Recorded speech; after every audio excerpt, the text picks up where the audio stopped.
Well, welcome everyone. I'm super excited for this. Kaffo is one of my dear friends and heroes. So many years ago in Welling Ward, in she came with her family and they were a bit anxious because they'd heard we were really racist. And she thought she was doing like a full-on Rosa Parks, like coming to integrate our wards. So she was strong, assertive, proud of her culture. She was going to fix us, you know. It turned out we weren't actually racist, and it was all good. And we were really delighted that finally some black people were going to come instead of hiding away over in Woolwich, sort of thing. She's been my hero ever since, just as for someone with courage, with a willingness to be the person being the change. So the official CV is Ore is a speaker, trainer, and author with over 20 years experience in the speaking business. Experienced speaker, trainer and Toastmaster who's officiated events in the Houses of Parliament, powerful media, and works with organisations like the Jack Petchey Foundation, Citigroup, Transport for London, Museum of London, the British Library, Hotel Chocolat and Unilever, to count just a few. I was recruited once to replace an MP on a panel judging. She does workshops with young people in public speaking. And Andy Burnham dropped out, so I replaced him at the last minute and to help judge the panel. So that was a cool experience. Thank you. Good old Dagenham. So Ore features in the Channel 4 BAFTA award-winning documentary White Nanny, Black Child, which you can find on Netflix UK and Ireland, and is the author of Not for Six, Going from Hopeless to Hopeful. She is CEO of Orelu Training and Development Limited and has delivered public speaking training to over 80,000 people. She's very good at it. Ore is the creator of the Thrive model, which is a program that addresses confidence, communication, and mental health. Ore loves sharing her compelling story, which is raw and real, and tends to evoke some strong emotions in the listener, as well as offer hope to anyone who doubts themselves as an individual. Her main aim with every speech or presentation is to add value to every person within earshot. We are in for a treat. Thank you so much. Over to you. Hello, everyone. I have to say, I've been yawning. And it's been a long day. We've taken in a lot of information. And I just want to say, if you yawn while I'm speaking, I understand. I know it's not about me. When Peter first asked me invited me to this event, I thought to myself, knowing Peter, what could I add? What could I add? But I didn't want to say no. Basic common sense, already. I didn't want to say no. Now, what Peter didn't mention on my first visit to the Welling Ward is that I turned up in the full African regalia. I wore my African print, head tie. I thought if I'm going to battle, I need to look the part. And it was interesting that day because as we turned up to the school, the first thing that I met were friendly members. It was the friendliest ward I'd ever been in. And I thought, I need to be careful about listening to rumors and other people's opinions. And I learned that I was responsible for making my own decisions and forming my own opinions. What am I here to talk to you about today, you may be wondering, is of course there's a question on the screen. But earlier on while we were having lunch, I heard someone ask Andrew, where's Andrew gone? Andrew, the person said, where are you from? And I heard your response. Without hesitation, you said, I was born in Preston, I think was the response, because I was listening. And then you continued to talk about other places where you had been. And I thought to myself, in that particular situation, if Andrew had been black, how quickly would he have responded to that question? Where are you from? Where are you from has become a loaded, it's no longer a question, it's a phrase almost. Now, can I see a show of hands if you are not from Britain in the sense of you don't live here? If you don't live here, so we've got 1, 2, 3, 4. So you're in the minority. Brilliant. I'm hoping that you can get something out of this conversation because the British culture is unique. I was also hoping that we'd have a few black people in the room, but again, I'm a minority. And I'm thinking, not again, just me, because I have a message for them too.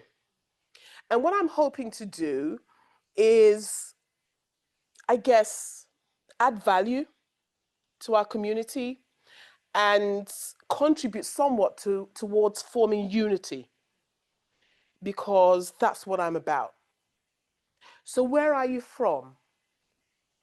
It's taken me ages to understand how to answer that question because of the environment with which I have grown it up in. Now, I was thinking about that question and I thought, if somebody had said something like, ¿de dónde eres? Which in Spanish means, where are you from? Or Níbo lo ti wá? Which is the Yoruba Nigerian form of asking the same question. Or Ap kahan se hai, which in Hindi is, where are you from? It probably won't have the same kind of meaning as saying it in British English, which is, where are you from? So let me tell you a little bit about where I'm coming from. The answer to the question depends on quite a number of things. It depends on who is asking. It depends on who is being asked. Where the question is being asked, so the location where you are, and how many times it's being asked. How can one question be so loaded? So let's start with who is asking. Let's say I'm just at a party in London and somebody of color comes up to me and says, where are you from? Chances are my natural response would be Nigeria. I'm not from Nigeria, by the way. My mom and dad are. But my natural response would be Nigeria, because I understand what they're asking me is, what is my heritage? I understand that. Okay, let's say the person who asks me, and when I say me, I'm talking about representing somebody of color, and they say, where are you from? And the person is white, and they're asking me. I'm thinking, what do they mean? There's a process that goes through my mind. Are they asking me where I was born? Are they asking me for my citizenship? Are they asking me about my mom and dad? Why are they actually asking me this? Is it because I was black? So there are a number of things going on in my mind, and there's a delay in the response, which is what I found interesting earlier on, Andrew, when you responded, it was straight away. So that could be an issue. Who is being asked? Andrew, a good example of that. So it could also depend. Now let's take a look at where the question is being asked. So here I am in Spain, España. I'm having a nice holiday. Luckily for me, I can speak a little bit of Spanish so I can get by. But I don't really understand them when they're speaking quickly. So most of the time in Spain, I'm struggling to communicate. And then suddenly I hear a Scottish accent. And I'm thinking, whew, that's English. And then the Scottish person comes over to me and says, where are you from? Without hesitation. It doesn't matter if he's white, black, gray, blue. I respond, I'm from London. And he goes, I'm from Scotland. And I'm like, oh gosh, you're from my hometown. Scotland's nowhere near London. But all of a sudden, I feel united because I know he's simply asking me, what country am I visiting from? And he's no threat. Why should we find the question, where are you from, threatening? Why do we feel that we need to go into analyzing and processing before we can respond? I don't think we should. I think that people should be comfortable to ask anyone where they're from, and that we should be comfortable to answer and say where we are. But unfortunately, it's become really tricky, because when somebody says, where are you from? And you say something like, I am from Greenwich, which is where I was born. And the person then says, no, I mean, where are you from? They're now emphasizing. And I'm like, I am from Greenwich. Because I'm a little bit naughty. And I'm waiting for the third time. Now they're really going from it. Where are you really from? And I'm like, I'm really from Greenwich. I'm like, no. Where are you really? And I'm like, I'm going to help you out here. Do you mean my heritage? And then they say something like, yes. Now, there are a number of things that can happen along that journey, but I'll come to that later on. First, I'll tell you a little bit about me. Why is this important? Why am I speaking about it here? Well, this is Britain. The theme of this convention is truth will prevail. And I've come to learn that there are generally three truths. Being a person of faith, there's God's truth. And God's truth is the truth. But then there's your truth. And then there's my truth. And it's all based on how we perceive the world, our experience of the world. It doesn't make us bad people or good people, but how the world occurs for us is seriously based on the experiences, the environment that we have been raised in. And because of that, if we're not careful, there can be division where there should be unity. I have been fortunate in my life. I've been very, very fortunate, but I've also been through some stuff. And some of the stuff that I have experienced have been shocking, have been scary, but they have helped me, I feel, to have a healthier view of humankind. So my early years, I'm not sure if this is going to work on here. My mom and dad, beautiful Nigerian couple. They come over to England to further their education. They then have an amazing baby. They name truth. I always speak my truth, and this is God's truth. Yeah. They name her Oreoluwa, which means gift of God. I hated my name when I was little because there was no one else with my name. Not in England, not in Nigeria. I was just alone with my Oreoluwa. But I've now come to adore that name, and I wear it with pride. So here I am in school. What is my story? Well, you saw the first picture. The first picture of me and him is the picture of me and my first love. He was the man who fostered me at the age of 3 months old, who took me in as his daughter when my mom and dad needed a foster home for their baby because they could not take care of me because they were studying and also working. And so they had no money to afford, I guess, good childcare. And so they decided to take a picture of me, advertise me in a newspaper, and they hoped somebody would want me. And without any safeguarding in place, no checks by any authorities, they simply farmed me.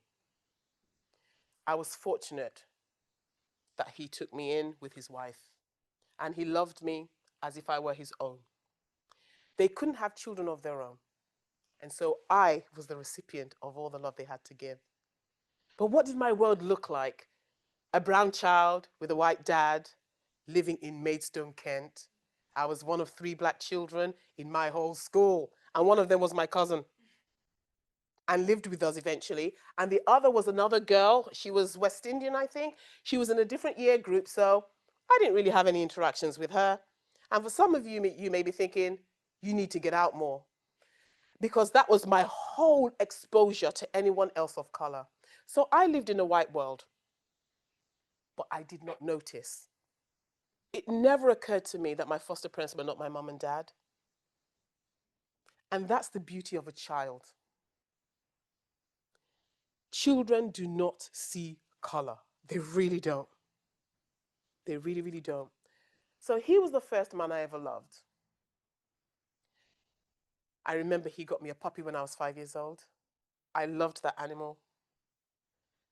And when I was 6 years old, let me tell you about my 6-year-old self. My 6-year-old self had no shame. I didn't know that people judged me, and I didn't really care what people thought, as long as I got what I wanted. And I thought that was a superpower, because you know what that meant? It meant if I wanted anything, nothing got in my way. I was that kind of child because my father, at a very young age, made me appreciate the color of my skin. He told me I was a princess, that I was special, I was different. because I was brown. I believed every word he said. So of course I walked around school as if I saw another, I didn't even want to see another black kid because I didn't want anyone stepping onto my throne. So I loved me. He also said that I could become anything I wanted to be. And he also said whatever I wanted to be, he would support. Now imagine a child growing up in a foster home with that kind of language. Of course she's going to be okay. So by the time I was 6 years old, I was so loved. I had a dog that loved me, a dad that loved me, a mom that loved me. I was cool at school. I was just having an amazing life. So I thought, I need to up my game. I need more love. So I decided to get myself a boyfriend. He was 16 years old. And I remember the first time I saw him, it was in a pub. True story. My mom and dad, they loved the pub. Never went to church. But the pub, that was our home on a Sunday. And I remember seeing this 16-year-old walk in with his mom and dad. And I thought, oh, he is so handsome. I'm going to marry him. And then one day, the poor thing, I cornered him. After doing a bit of research, I found out his name and I used it as a weapon. I remember going up to him and saying, hello, Gary. Would you like to be my boyfriend? Of course, I caught him off guard. What else could he say? He said, of course. And I took that to be a commitment. I remember skipping away thinking I've got myself a boyfriend, isn't it? And I guess I share that with you to show you how confident I really was as a 6-year-old child. You may be wondering, why am I telling you all this? This is meant to be a hardcore, controversial conversation. Let's talk about the hard things about our faith. But this is a hard thing for a lot of black people in the church who sometimes, because of ignorance on both sides, there's division. There's a feeling of, I do not belong. And I've heard people, we had a conversation, I think about 2 years ago, and we had a few of us who were black on a panel, and we were having these questions asked us. And I was surprised at what some of my fellow LDS black brothers and sisters were saying. And I thought, no, you're not supposed to feel that way in the church. It's on you. But to be honest, it wasn't really on them because their experience of life was different to mine. So anyway, 7 years old. Let me not introduce you to my family yet. Those are the Nigerian people. I'll introduce you to them soon, once you know how I found myself there. Just before I turned 7, it was Christmas time, my favorite time of the year, by the way. My poor innocent mum was tricked into taking me to an event in London. And the long and short of it is I was kidnapped at this event. And at the age of 6 years and 10 months, I was taken from everything that I knew. My mum, my dad, my dog, my school, my friends, my home, and of course, my newly acquired boyfriend. In one moment, because I was gullible, I was taken and I lost everything that was familiar to me. Because of that one act, I lost my whole identity. Everything that made me secure, that made me confident, that made me love myself, that gave me the guts to go up to a 16-year-old and say, would you like to be my boyfriend? Everything in one moment was changed. 2 weeks I'm on the run with my abductor, who happens to be my biological mom. 2 weeks later, we're in Africa. I haven't got a clue what's going on. I can't understand the language. I can't eat the food. It's all really scary. And my mom is nowhere to be found. And I'm asking, where's my mummy? I want my mummy. And I'm being told that it's fine. You're here to watch a Michael Jackson concert for Christmas. That's why we brought you here, and everything's going to be okay. Your mummy's coming in a couple of days. And I thought, okay. A couple of days, my mum's not there. I'm asking again. Of course, my mum's not coming, but I don't know this. Eventually, I'm not enjoying being apart from my mum, so I say, do you know what? Can I just go home? I just want to be with my mommy. I don't want to be in Barbados, which is where they told me they were taking me. I don't want to watch a Michael Jackson concert anymore. Can I just go back to my mommy? And at that point, I got the reaction of, from someone I don't even know, shut up! What is wrong with you? That person that you're asking for, she's not your mother. She's your nanny.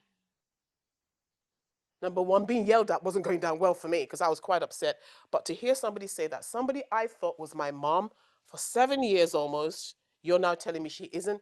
Clearly, I don't believe it. How can I? They've had me since I was a baby. That's where I lived.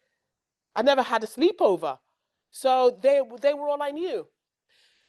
But I knew something was wrong, even though I didn't believe them. So the child solution is simple. Either I get some sweeties or I go and play. Those are the only two ways to resolve, I guess, stress for a child. So I decided to go out and play. So I'm outside. I see all these African children playing. My people, by the way, same color skin as me. And I'm thinking, I'm going to go make some friends now because, of course, I'm equipped. If I can get a 16-year-old boyfriend, there's nothing I can't achieve. So out I go. And I'm like, hello, my name is Ore. Would you like to play with me? Can I be? And the next thing I get is, eh? Who is this fat girl? Who wants to come and play with us? First time I've ever been rejected. The first time I've ever been called a name. The first time I have ever been made to feel like the other. And now my sense of belonging is going to be taken away. Now, 4 things about me that I'd like to say.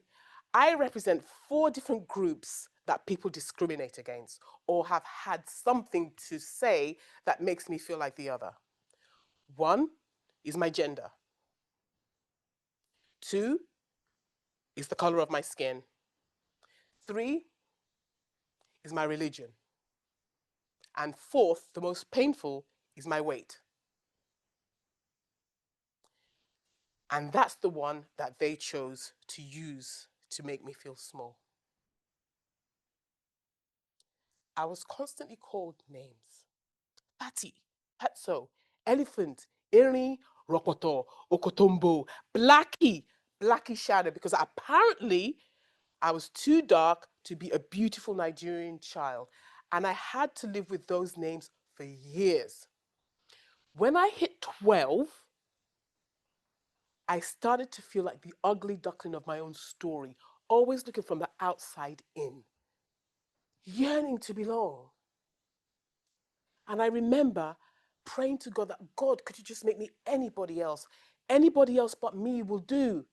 I just don't want to do me anymore. What is it about me that people don't like? What have I ever done wrong? So this continued, and then I turned 14. Now, I can tell you from working with young people that 14 and 15, they're probably the most crucial ages in a teenager's life. And if you work with year 10s, you know how painful that can be. You are their practice target for them discovering whoever they are going to become. Now, I was at that age, and I've now been invited to my first party ever outside of family. So off I go to this party thinking, at least I've got one superpower that I am confident about, and that was dancing. I knew I could dance. So I thought, I'm going to go to this party. The friend who's invited me, she's going to integrate me into this community. They're going to accept me because she's cool, she's popular. So they're going to want to know me. And once the DJ puts on the music, I'm going to get on the dance floor, start to do my thing, and people are going to say this. She may be fat, she may be ugly, but boy, can she dance. And at 14 years old, I thought that that was a compliment. So when it comes to belonging, being the other, one thing I learned at 14 that I will never be responsible for anybody else feeling like the other. Nobody else. Every human being has the right to be. Every human being has the right to be valued. We are all children of God, whether we have a faith or not.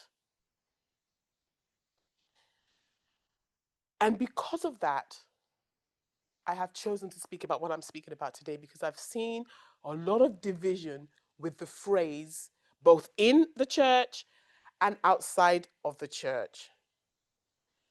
where sometimes I have to put my hand up. A lot of Black people react badly to this because they have a problem. But sometimes it's because the white person asking them is the problem. If we're going to be truthful about this, because we're talking about truth will prevail. Now, I talked about God's truth, your truth, my truth. All I'm speaking about today is my truth based on what I have lived and what I know is possible if we take responsibility for how we interact with others. Now, it pains me to see that there are no Black people in the audience, apart from my husband, because I really want to educate them as well. Now, I can't actually send you out there armed for you to go and educate the Black people, because you're probably going to feel that I'm not equipped, and they're probably going to feel you don't have the right. So it's being recorded. So hopefully other Black people like me might watch it and pass the message along. So I will share from both perspectives, but have a look on the screen. Early years, these are my adult years. So those are my cousins. I'm there. I'm the only one with teeth, as you can see. I always do too much. Yeah. So that's me. This is me in India. I love to build communities wherever I go, by the way. My husband would tell you, we've been married for a year now, and he's like, oh, we've gone to Marrakesh, and these people, they know my wife. We've been to India, they all know my wife. And because I believe that we're all God's children, and why can't we all just be a community? That's the world I want, because that's the world that my foster father gave me. And by the way, because I don't want to leave you crying after you go, I did find my foster parents. I came back to England when I was 18. So I'd been in Nigeria for 11 years. And there were some good times. There were. But let's face it, when you're put down so much by many, you start to live in the negativity of that environment. And so clearly, being in Nigeria, it left a bad taste in my mouth. In the documentary that I featured in called White Nanny, Black Child, there's a part there where I'm being asked, when I'm with Nigerians, how do I feel? Do I feel confident being around my fellow Africans? And I said, no, that I have a bit of kryptonite going on. And I thought, I hope it doesn't get into the documentary, but it did. So I thought, uh-oh. But it's the truth. It's the truth. And I don't say it to be mean, but it's the truth. When I'm in the general public, I'm actually quite fine. I don't feel as if I need to put on an act. As soon as you put me in a Nigerian environment, I'm like, oh gosh, did I wash my car? What am I wearing? Have I lost weight? I start to think about all those things. I'm like, why do I have to do that? Why can't I just be me? Why do I feel as if I'm going to be scrutinized? And because that's been my experience, and it's hard. So that's my family. That's me in the middle. I was 16 in that picture, so no wonder they call me names. But on this side, that's my brother, and the rest are my cousins. So this was my 16th birthday in Nigeria. This is me in India last year. My husband and I, we went to India, and they had a little wedding for us, my Indian community. And so that was lovely to be part of that. We are brothers and sisters. We are all family. I really, really believe that.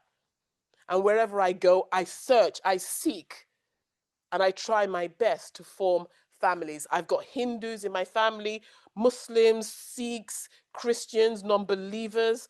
I don't care. As long as we can all meet together and have a sense of and there was something, I think it was Andrew who said it earlier on when you were on the panel. You used the phrase equal worth. I so much love that compared to equality. We're not equal. We can't be treated equally. It's just not possible. It's like me going into the gents and saying I want to use the urinals. What am I going to do with it? Sit on it, wash my face in it? I don't know what I'm going to do with it. Or a man asking for a tampon. I mean, we can't be treated equally, let's be honest. But we can all be of equal worth. And I so loved that phrase. And I'm going to be using that. So, oh yeah, my brother's in Morocco. Well, did you know what? I wish I'd got his surname, because I'd be looking for him now on Facebook, and my husband would then have competition. But I never took his surname back then, so I can't find him. I'd so love to. I'd so love to.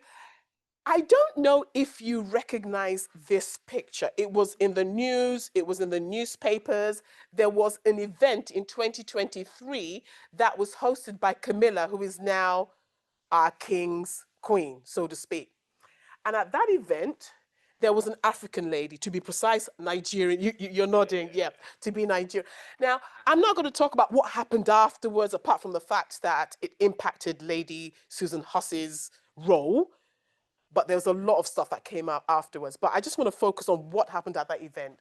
So that lady over there, the black one, so her name is Ngozi Fulani. Yep. And Lady Susan Hussey asked her where she was from. And that question caused a lot of issues. Let me share with you the dialogue according to Ngozi Fulani. I was not there, but this is the dialogue that she said happened, and it's in print. What I'm going to ask you to do is I need a volunteer who is female and who is white to represent Lady Hussey, and I'll be Ngozi. Any volunteers? Thank you. Thank you. You're going to have to stand because we have to be level to level. We're at an event now, and you're having a chat with me. Unless someone with a British accent. It doesn't matter. You can try and put an accent. And would you like to have tea? So we'll start with, so Lady SH, that's you. Sister Space, which is the organization I represent. So Sister Space. No, where do you come from? I shouldn't laugh. I shouldn't laugh. We're based in Hackney. No, what part of Africa are you from? I don't know. They didn't leave any records. Well, you must know where you're from. I spent time in France. Where are you from? What is France? Yeah, UK. No, but what nationality are you? I am born here and I'm British. No, but where do you really come? Where do your people come? My people? Lady, what is this? Oh, I can see I'm going to have a challenge getting you to say where you're from. When did you first come here? Lady, I'm British national. My parents came here in the 50s when, and the dialogue continues. Get there then. You're Caribbean. No, lady, I am of African heritage, Caribbean descent, and British nationality. Oh, so you're. Thank you very much. Let's give her a round of applause. You can start to see how this can be pretty frustrating. Yeah, yeah. And these conversations, they happen. Now, here's the thing.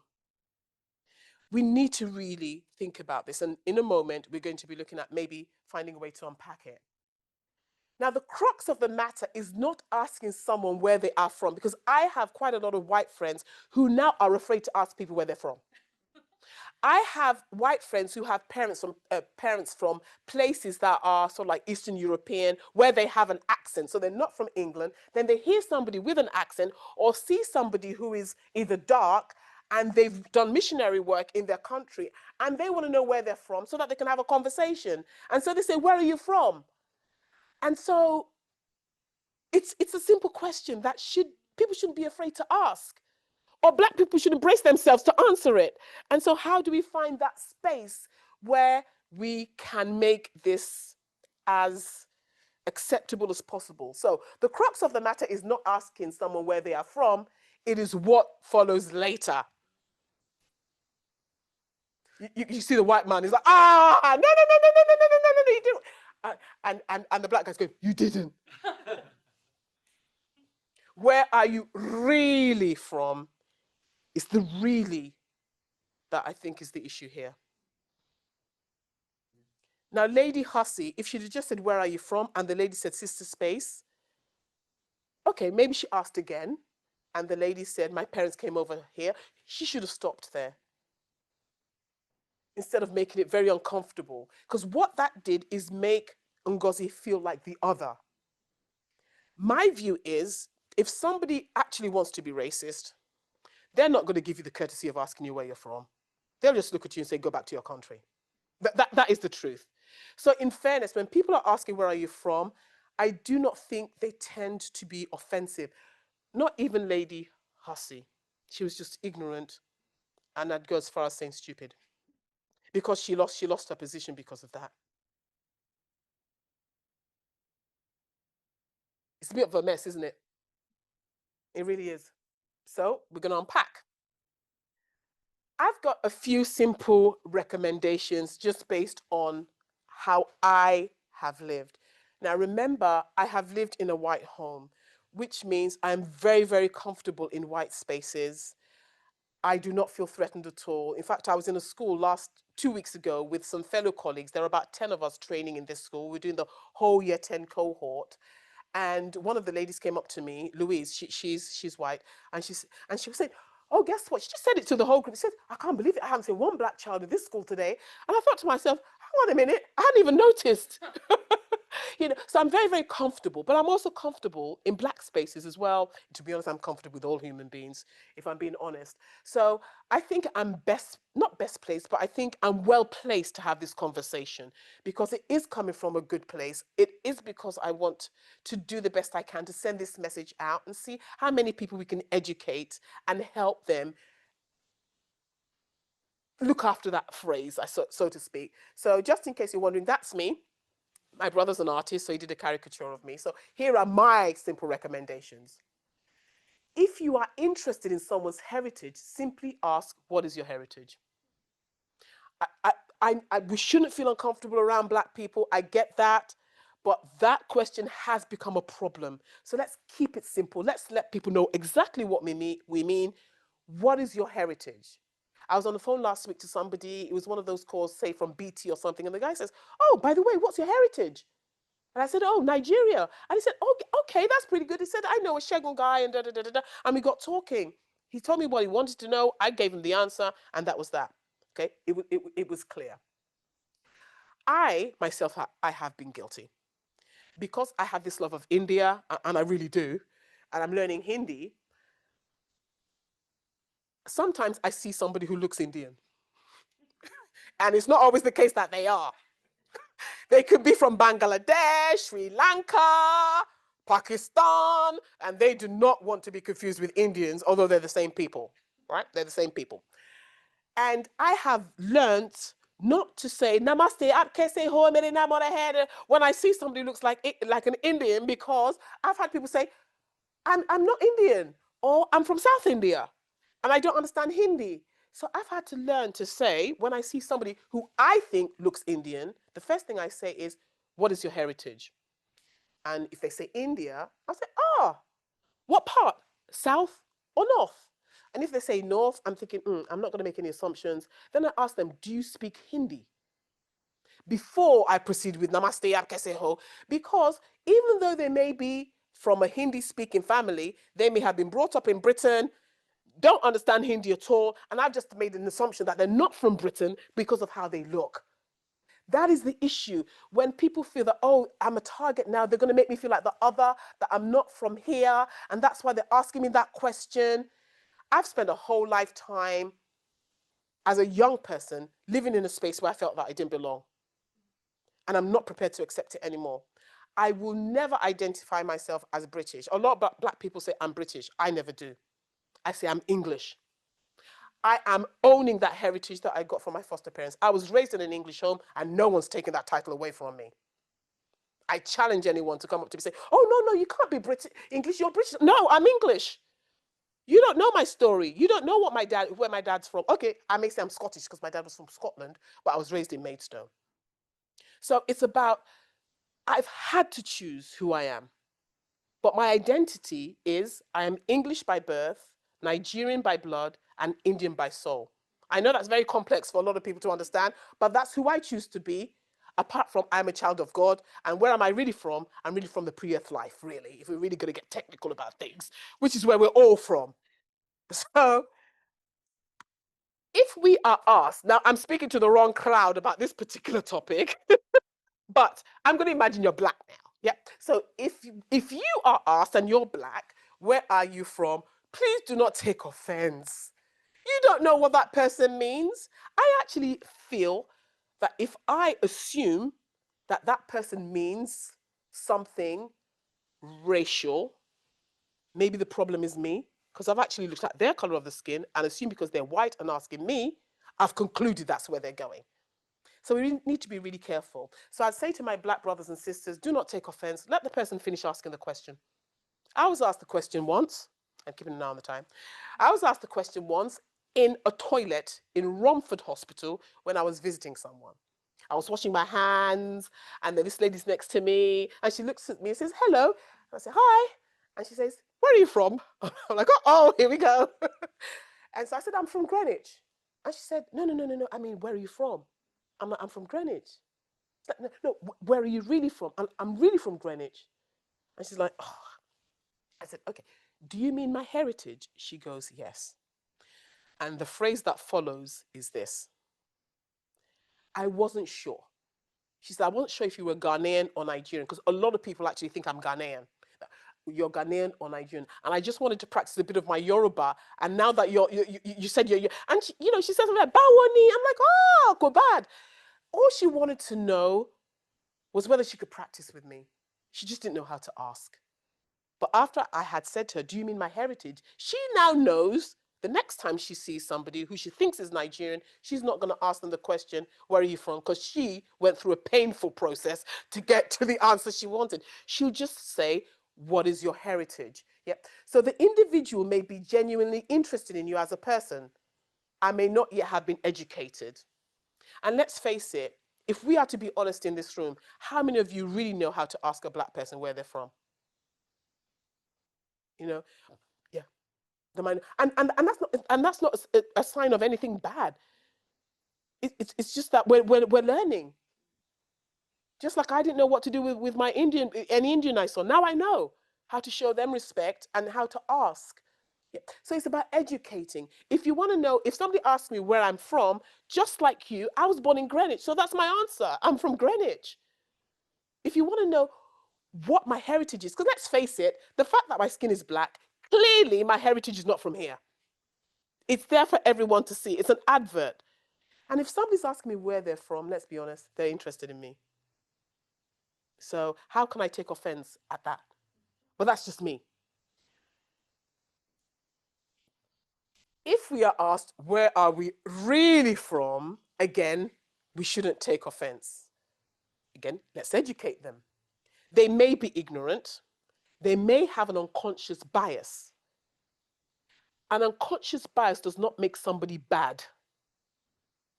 It does not make them wrong, actually. It just means that there's some learning that they need to do or some unlearning that needs to take place. Yeah. So an unconscious bias doesn't necessarily mean that the person is racist or the person is this or the person is that. It's just that they've been raised in a way where there's a way that they think or the way that they've been taught. That's all. I spoke at Tunbridge Wells. I think it was about a year ago. And after I finished speaking, an elderly lady came up to me and said, you speak very well. And I took it as a compliment. But the person next to me, let's be honest, it was my husband, said, oh, she said you spoke very well. I'm like, yeah. I said, I took it as a compliment. But he wasn't sure, was that a compliment because you do? Because I do speak well. I mean, wouldn't you agree? Exactly. So I took it as a compliment. But it could mean, it didn't mean that to me, but to some other person listening could mean, I didn't expect somebody from Africa to speak as well. I don't know what it meant. To be honest, I don't even want to speculate because that did not even cross my mind. I took it as a compliment. But and if she did mean that, oh, you got an African surname and you speak so well, again, is that an insult? She's got an unconscious bias, but again, she's still complimenting me anyhow by saying I speak well. So whichever way we look at it, she wasn't being nasty. She wasn't being mean. And I think sometimes we need to, and this goes to everything. Nobody knows all. We haven't lived everybody's life experiences. We all have different stories coming from different places. We should give each other a break. in and out of the church. We should give each other a break. And to have a unified Britain, have a unified church, unified community, if we don't give each other a break, there'll always be division. Self-preservation is not the route to love, not to true love. The Savior never practiced self-preservation, otherwise he would not have atoned for our sins. He was never on the defensive. He always stopped to think before he responded. He would respond with truth, but with love. He never particularly outed people or made them feel small, even when they were obviously doing the wrong thing. He always gave us a break and still does. I think we could try and do the same. And I really do believe, I love who I am.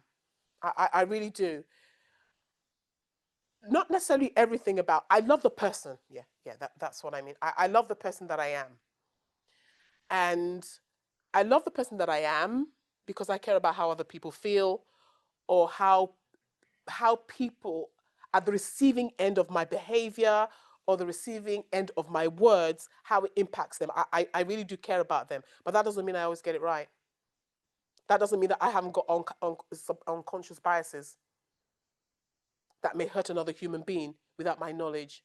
And I would like somebody to give me a chance. I would like somebody to teach me how to do it right before I am condemned. And I guess that's what I'm trying to put across today. We all have a responsibility to learn how to do things differently if it's hurting other people, but we also deserve to be given a break for people to be patient with us as we learn how to do it differently. And that's what I wanted to share with you today. I wanted to share with you a couple of things from my book that I wrote. I wrote a book called Knocked for Six, which details the story of what happened to me and why my mom kidnapped me. And in the book, there are a couple of things that I'd like to share that I have learnt. I call them 12 lessons that I've learnt from my experience. And one of them, let me find it, is I've learned lesson 2, so I'm going straight on to 2. I've learned that I am responsible for my attitude and how I treat others. I have the power to choose to be positive, kind, and honest, regardless of the situation. How I behave in the most challenging of situations will show me and the world who I really am. I've also learned, this is lesson number 5. I've learned that not everyone will like me. It doesn't matter how lovely and wonderful I try to be. I will not please everyone. This has been my hardest and most painful lesson. It's been exhausting trying to be everybody's cup of tea. I want to be liked and accepted by everyone. But through the experiences I've had, I realized that besides God, the only person whose acceptance and validation I should seek is Ores. And I want to leave that thought with you. All we can do is try to be inclusive, to try and love our fellow man, be the best versions of ourselves. That's all we can do in this life. And life is so short, it's over just like that. There are certain things that we put our energy to, even though they're good things, that may be stealing our time,